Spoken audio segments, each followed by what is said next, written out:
7મી મે અને મતદાનના દિવસે ગુજરાતમાં સાર્વત્રિક 42 ડિગ્રી તાપમાન રહેવાની સંભાવના। સૌરાષ્ટ્ર કચ્છ દક્ષિણ ગુજરાતમાં 5 દિવસ હીટવેવ। ડીસા અને હિંમતનગરમાં વડાપ્રધાન મોદીની જંગી જનસભા। હજારો પોલીસ જવાનો સુરક્ષામાં ખડકાયા।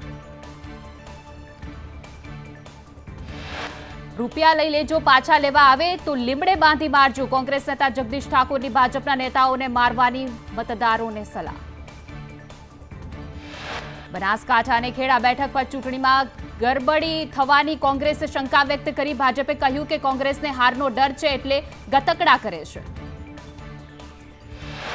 મનસુખ દાદા, ઉંમર થઈ ગઈ, આરામ કરો। યુવાનોને હવે તક આપવાની છે। ભરૂચમાં ચેતર વસાવાનો ભાજપ વિરુદ્ધ પ્રચાર।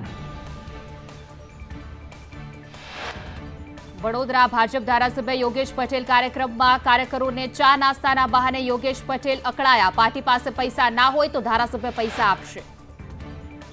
કોંગ્રેસ તૃષ્ટિકરણની રાજનીતિ કરે છે। ગઠબંધનની સરકારે માત્ર પરિવારવાદ કર્યો। કેન્દ્રીય મંત્રી દેવુસિંહ ચૌહાણના કોંગ્રેસ પર પ્રહાર।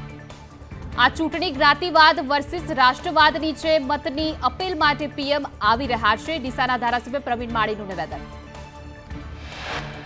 ભાજપની ઝંડીઓ કોંગ્રેસના હાથ નીચે દબાશે। મને ચોક્કસ વિશ્વાસ મળશે। અમરેલી કોંગ્રેસના ઉમેદવાર જેની ઠુમ્મરે વ્યક્ત કર્યું જીતનો વિશ્વાસ। ગાંધીનગર લોકસભા વિસ્તારમાં પોલીસ કર્મીઓનું મતદાન। જિલ્લા પોલીસ વડાની કચેરીએ મતદાન પ્રક્રિયા યોજાઈ।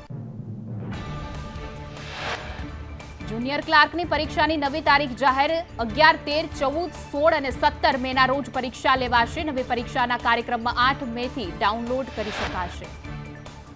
અનુપમાના રોલ માટે જાણીતી ટીવી અભિનેત્રી રૂપાલી ગાંગુલી ભારતીય જનતા પાર્ટીમાં જોડાઈ। કહ્યું કે વિકાસના મહાયજ્ઞને જોતા ભાજપમાં જોડાઈ।